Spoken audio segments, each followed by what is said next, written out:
In today's video, we're going to do a gear guide for level 170 in preparation for Darkmoor around the corner. A lot of you guys have requested me to post all my gear guides, and I usually tend to do it around this time of the year. So we're going to be going in depth into what jewels you should be using, as well as what weaving you should be doing, as well as the different pet combinations that you can use for your school. So if you do enjoy this type of content, be sure to leave a like, subscribe, all type of stuff. And let's get into the intro that I'm going to be using for the rest of my videos for the next 7 days, I guess. So let's talk about some pieces that I'm going to be recommending in the video.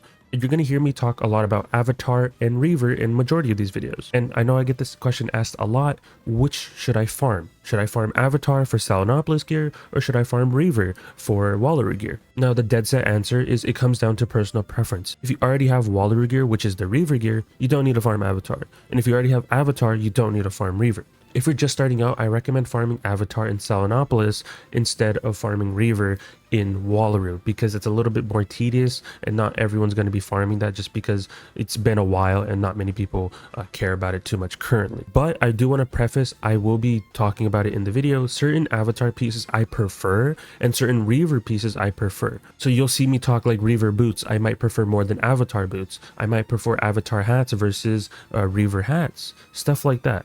So just pay attention when I do mention those. They're the exact same stats. I have to clarify this all the time. They're the exact same stats, just the difference is item cards. If you do not care about item cards, just farm Avatar, straight up. Also in my setups, I do tend to mention a lot of Shabalba, Hunhao, Private Eye, all that type of stuff. So if you hear me mention Shabalba, Hunhao, that is from the Azteca raid, the Crying Sky raid that you can do in guilds. If you hear me mention Private Eye and Crime Fighter, that is from the new raid, which is the Ghastly Conspiracy raid. So just pay attention when I do mention out those names. Now, if I do mention that I use Shabalba or Hunhao pieces, you don't necessarily have to go out and go farm them right away. The reason why I currently use them is because of them item cards. Now, what you should be doing is farming the new raid, Ghastly Conspiracy raid. It's the same wands as Shabalba and Hunhao, the only difference is the item cards. But Shabalba and Hunhao will not be getting 180 upgrades in the future. The new raid will. So if you want to preemptively get ready for 180, you should be farming the new raid, get those wands for the stats that I mentioned, and then hopefully whenever we get 180, we will have those upgrades for the new raid, and you can use those pieces as well in your builds, which I 100% will be. Certain pieces of Shabalba and the rod wands from the new raid are better than actually Reaver and Avatar, so be wary about that as well. They give like an extra pierce and stuff like that, so just keep that in mind. When it comes to the wands, I do want to preface this. I do prefer the Shabalba wands from the Azteca raid a little bit more than the rod wands currently in the Ghastly Conspiracy raid. Yes, they have the same exact stats, but I do like the item cards on the Shabalba wands. So when it comes to preference, number one to me is Shabalba currently. Number two is going to be the rod wands from the current raid, which is the Ghastly Conspiracy raid. Number three, if you don't have either of those options, you can use the Fairy K wands from the Fairy K pack in the Crown shop.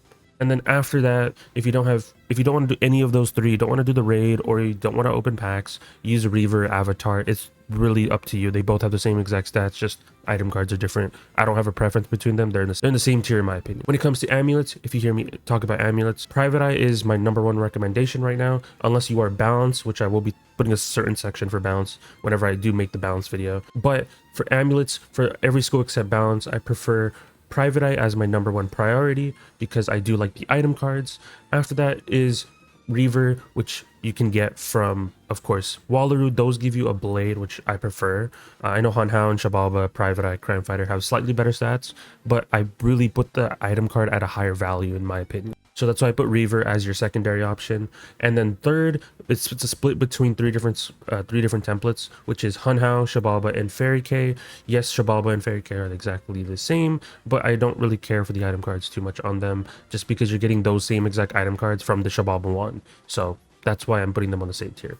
And then after that, Avatar is bottom tier, just because yes, it has the same stats as Reaver, but the item cards on it are not really sought after at all. So that's why it is at the bottom tier.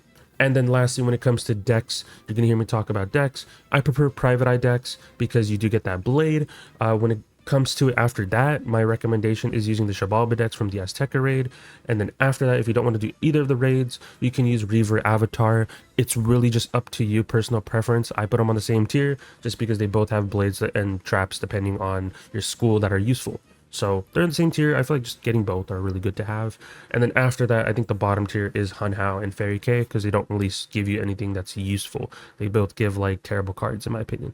And then lastly, what I want to mention in this intro is when I do mention pins and power pins, run whatever you want. It's dealer's choice. You can choose whatever you like. I don't have a vendetta or anything like that against a certain school. Use whatever pins at the end of the day. There is no like end all be all. Have fun with your PvE builds at the end of the day.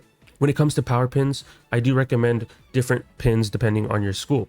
So my recommendations out of all the power pins is Storm, Balance, Death, or Fire. If you are on a Storm, I do recommend using Life. Now let me quickly explain this.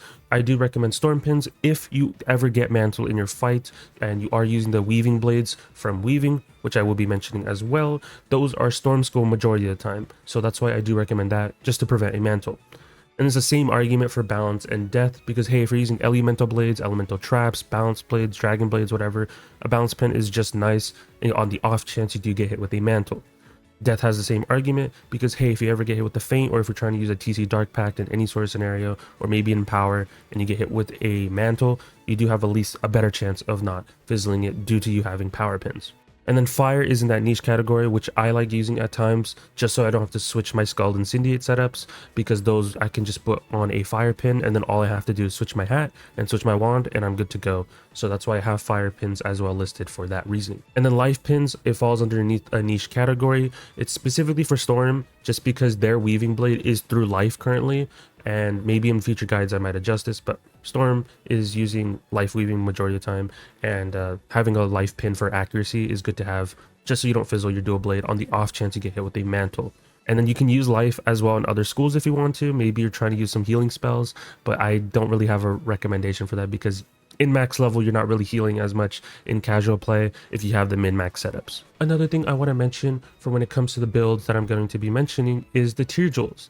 Now, when it comes to tier jewels, I usually use health opals.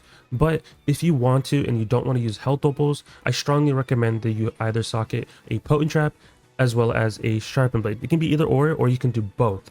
It's good to have very good stackability purposes for when you're farming stuff and you need to use different buffs, but that's a strong recommendation if you want to use those instead of using a health tier socket as well. Of course, you can socket on different item cards like a star blade or like a certain trap, etc. By all means, go for it. But my recommendation is either put on health or put on sharpened blade or potent trap. Those are my only recommendations when it comes to tier sockets.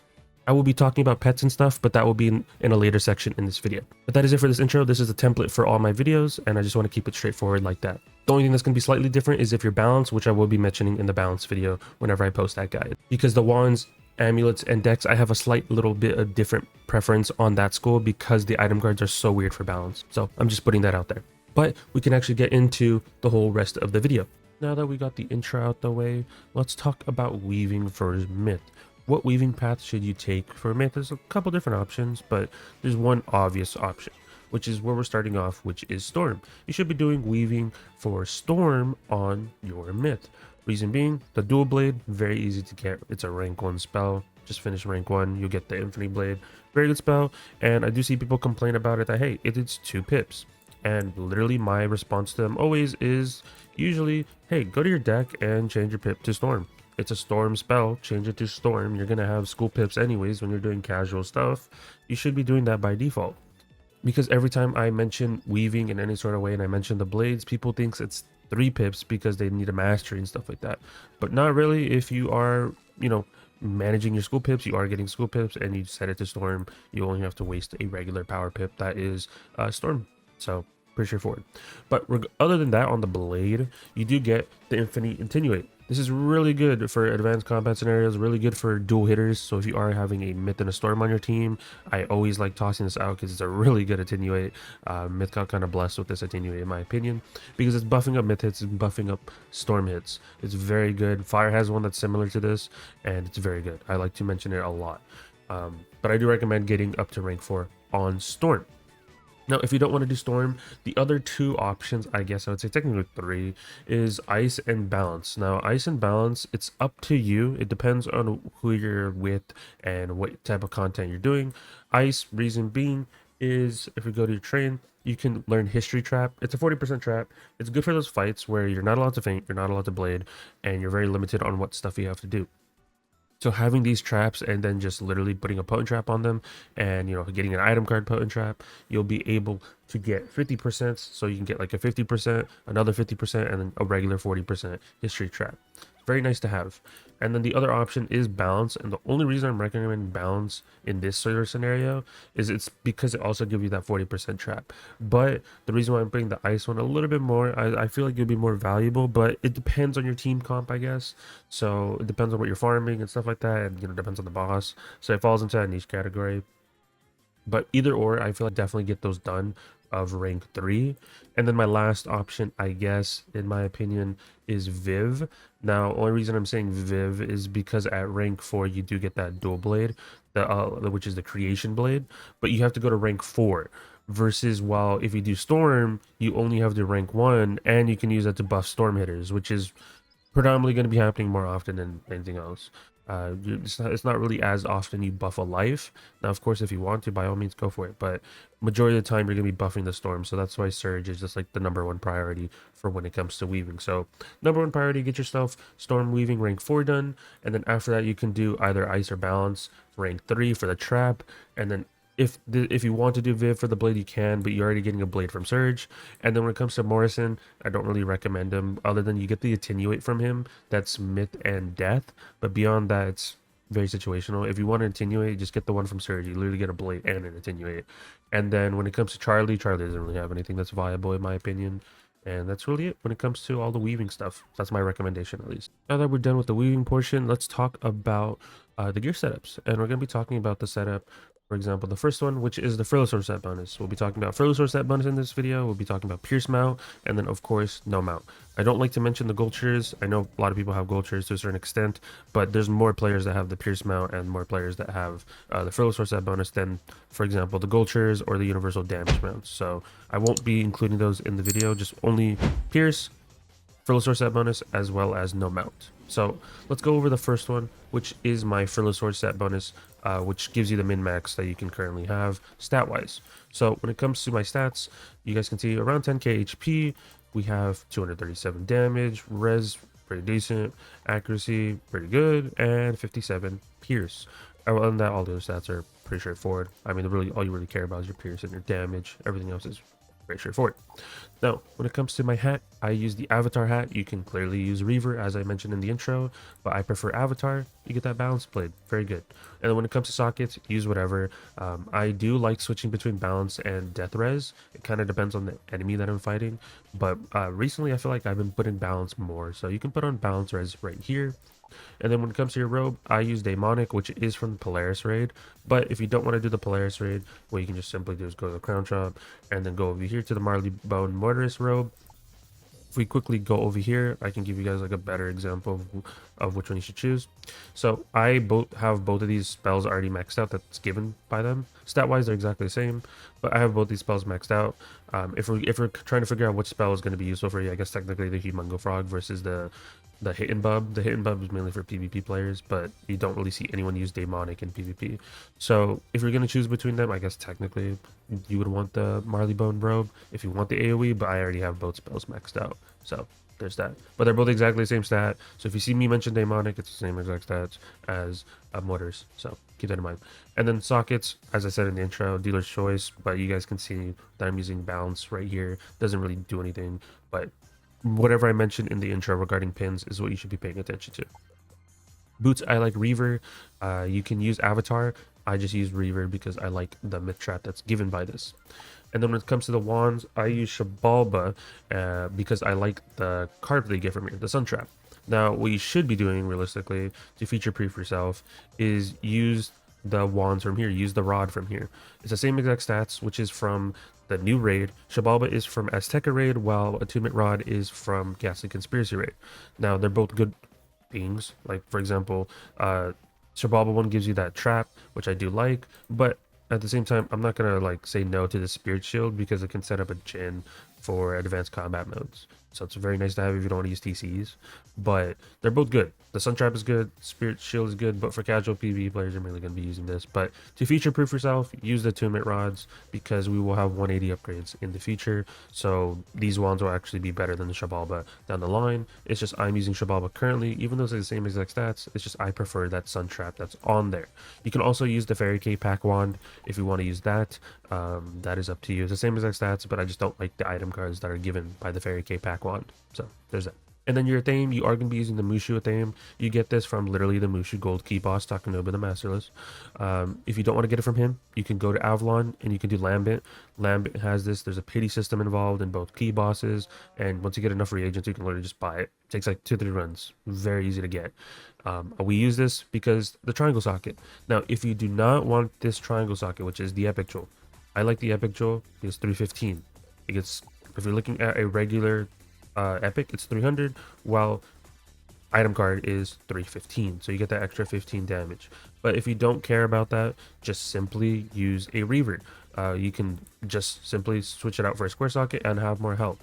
That's what you can just do in Color a Day. Reaver Avatar is like your best bet, or you can use Shabalba or Private Eye, but I think just simply have Reaver Avatar, call it a day. But if you want to go the extra mile and you're really trying to like squeeze out that damage, then yes, use the Mushu Athame, use the Avalon Athame, and put on a socket for Epic, and then you would want these jewel sockets, of course, as well. So that's my recommendation. And then when it comes to your amulet, I use the Private Eye one.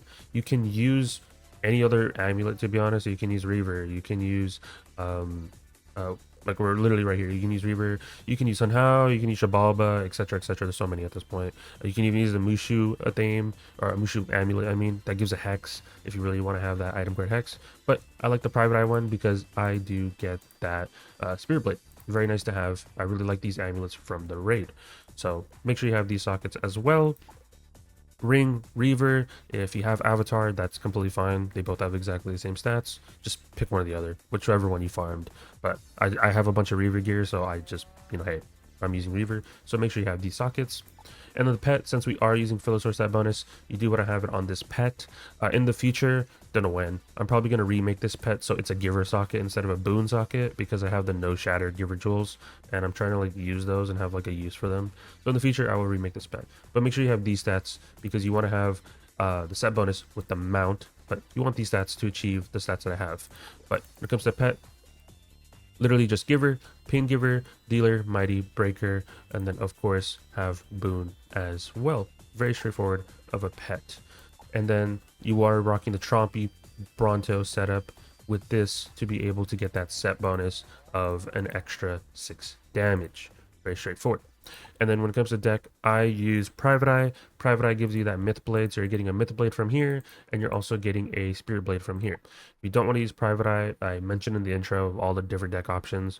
So if you don't want to use Private Eye, you can use Reaver. If not, you can use Shabalba or Avatar. And then lastly, you can use Sun Hao or Fairy K.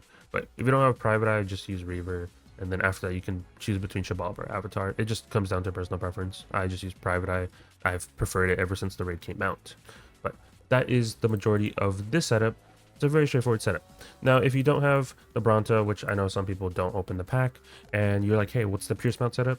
Let's dive into the Pierce Mount setup, right? So here's a second option where you use a Pierce Mount. It can be a Clockwork Courser, it can be a Vulpine Avenger. And when it comes to your stats, you do have 237 damage still, as well as your Pierce goes down now. So instead of having the original, I believe, 57, you're going down to 55. So you're still having the same damage, you're just literally losing 2 Pierce with this setup. But you do get more freedom when it comes to your pet. So you can make that argument, which at times I do. That's why I switch between both setups. But when it comes to gear, you're still using the Avatar hat. You can use Avatar Reaver. I prefer Avatar. And then, like I said, with the shield pin, it could be balance or death. It's just I've been switching between both.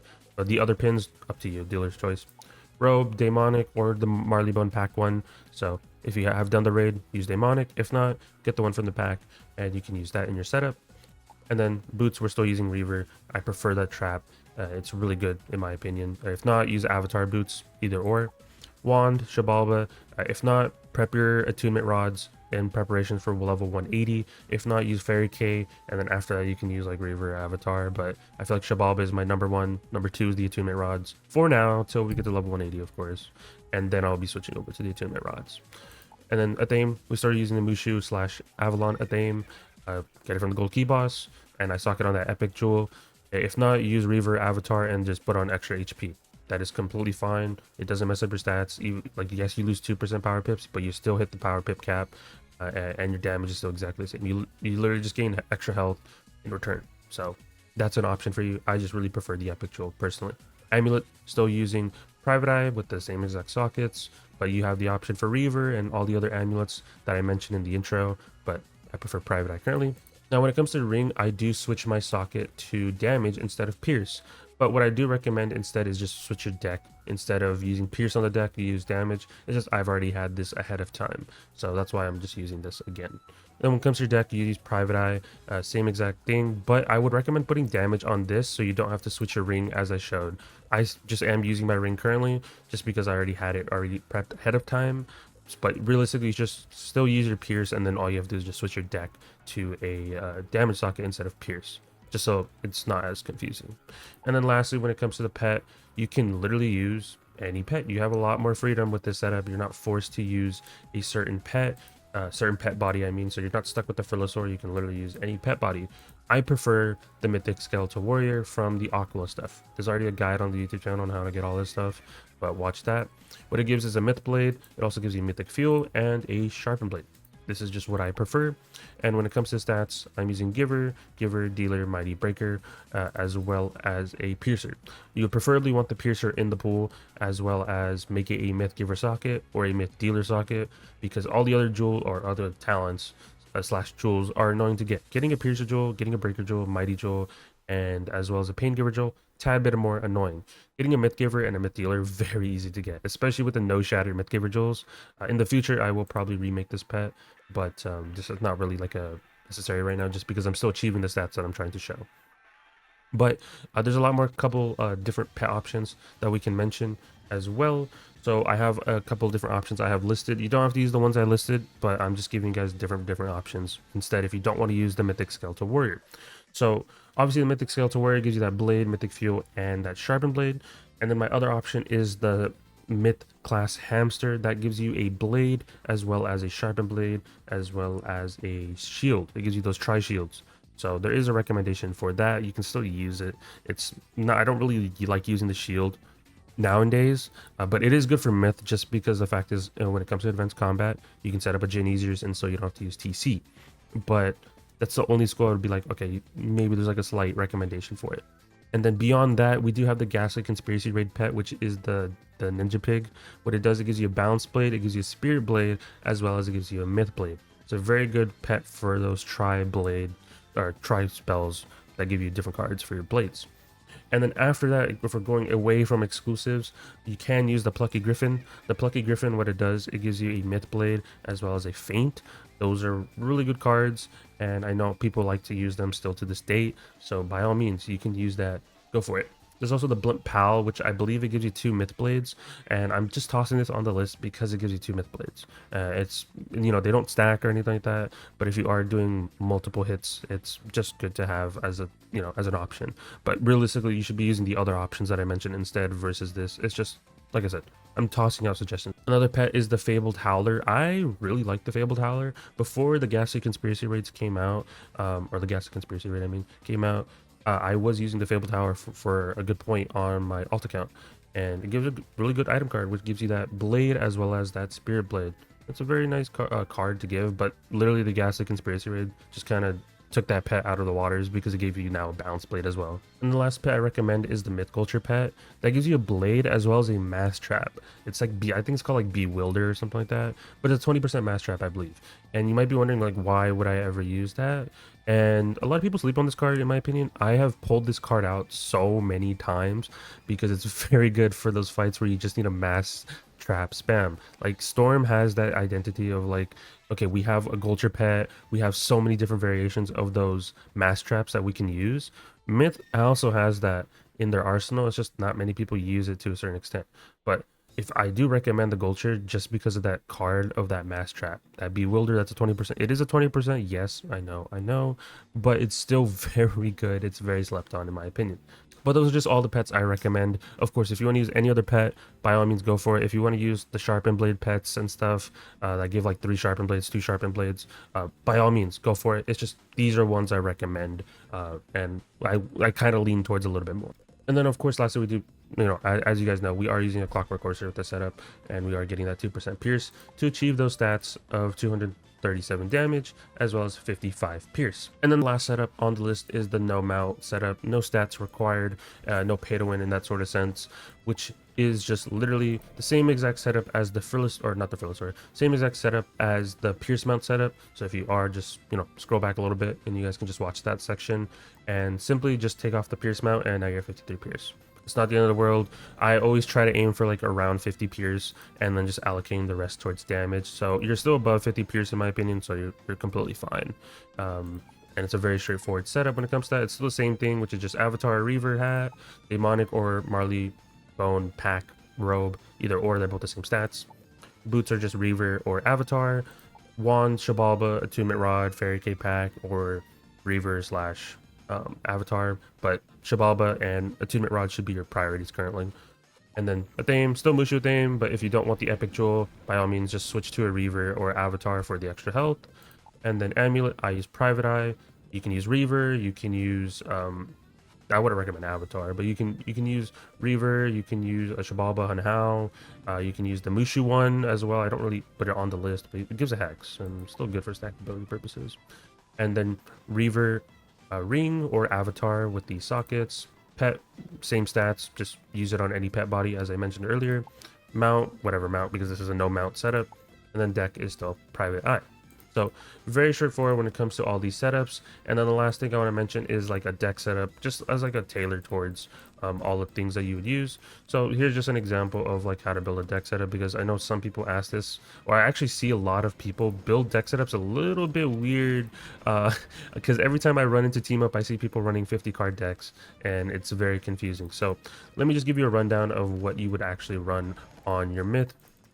So of course you would have your Orthrus, very straightforward. You would have your drop bear. You can just make sure you set your pips to fire, so you have your drop bear for that. And then lastly, you kind of have like a flex slot, just because I like using drop bear a little bit more. But you can put frog right here. You can put Humungo Frog. If you don't want to use Humungo Frog, technically you can put Mystic Colossus, but whenever the shad changes happen, I don't know what's going to happen to this spell. But you can put Mystic here if you really like to rely on shads. I don't rely on shads. I'm not a shad person. I do not care about shads at all. And people always ask me to make shad builds. I'm just going to be honest. It's not my preference. So you can carry Mystic. I don't. So instead, my deck setup is like this, where I have the Epic Jewel, and then I have the 2 regular epics, and then I have my 3 hits with a Frenzy. Now, when it comes to a boss fight, of course, you have those item cards from like all those different sources. Like you have that Spirit Blade. I even have like a Spirit Shield. I have the Balance Blade. I have the Mythic Fuel. I have a Myth Blade. Another Myth. Like I have so many buffs. So when it comes to boss fights, you can just literally uncheck some of these and just toss it in your deck. You can even put your Feints as well. You can, you know, make sure you have your Potent Trap, your Sharpened Blade. You can put in like two Myth Blades and a Sharpened Blade. That's something what I do. Or you can also do something like this, where you do 3, and then you uncheck your Sharpened Blade from here, and then you also uncheck, or you put in a Sharpened Blade from here. Kind of straightforward. You can even use the dual blade from Weaving in here. You can toss that in there. It's a lot of bit different variety, but make sure you're not running like a 50 card deck or something. You should be only rocking like a row at most. You don't need the most insane stuff for most boss fights. And then when it comes to TCs, I don't have any TCs on me, but carry some Empowers. It's very good to have in case if you ever get hit with a weakness. Cleanse Charms are always good. Pierce and Shatter are good to have inside deck as well. Maybe like a backup hit, maybe like a Minnow or something, like just like an extra backup hit, or like a backup AoE. You can pack those. There's Reshuffle. You should be packing Reshuffle, especially if you're questing and you're doing boss fights. Maybe you're not really, not used to rocking a slow or small card deck. So hey, maybe you want to pack a Reshuffle on those off chances that you do mess up, and just make sure you're managing your school pips, of course. Like, hey, if you're gonna go for a Reshuffle, instead of waiting for all 3 new pips, just switch your stuff to balance, and then now you just only need a balance pip and a regular pip. very straightforward.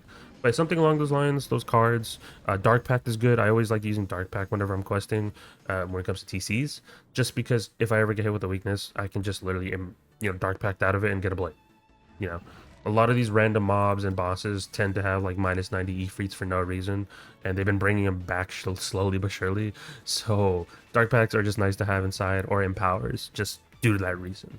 So there's that. That's kind of like how I run my deck setups. It's not really too complicated, but I do like to have these sections in the video because the fact is I do see people run 50 card decks, and it's like I'm not even like trolling. It's like I've literally witnessed this with my own eyes. I'd be, sometimes I'd be hopping into people's streams, or I'll be on team up doing like a fight or whatever, and I see people literally complaining about not pulling cards, and it's mainly because they're rocking like 20 card decks, 50 card decks, full decks for no reason, when all you really need is a 7 card deck to just pull everything in your hand, and then you have no issues whatsoever. So there is that. But that is it for the build and everything like that. When it comes to pets, like I said, you have different options for the Pierce mount setup. When it comes to Frillasaur, you're kind of stuck to, using the Frillasaur. You can't really do anything about it. That's the one downside, but you do gain that extra stats from using the Frillasaur set bonus. So there's arguments, in between. Maybe you don't care about the set bonus so much, or maybe you don't have the mount. So that's why people lean towards the Pierce mount setup, because it's easier to obtain technically, versus the Primeval one where it's like your RNG and your packs. It's just I've already had all these mounts ahead of time, so I have no issue whatsoever. But that is it for me. Hopefully you guys enjoyed the build guide. You guys let me know your thoughts and opinions down below, and hopefully you guys enjoy all the other build guides coming out through the rest of the week, because I will be posting every single school. It's just one a day. I'm not going to burst upload all of them because they take a long time to edit. It's not something that's like a cakewalk. I take my time with some of these videos, and I want to make sure it's the best possible quality I can promote for you guys, as well as mention everything and not forget any. There is that. But that is it. Leave a like, subscribe, all type of stuff, and I'll talk to you guys in the next one. Peace out, guys.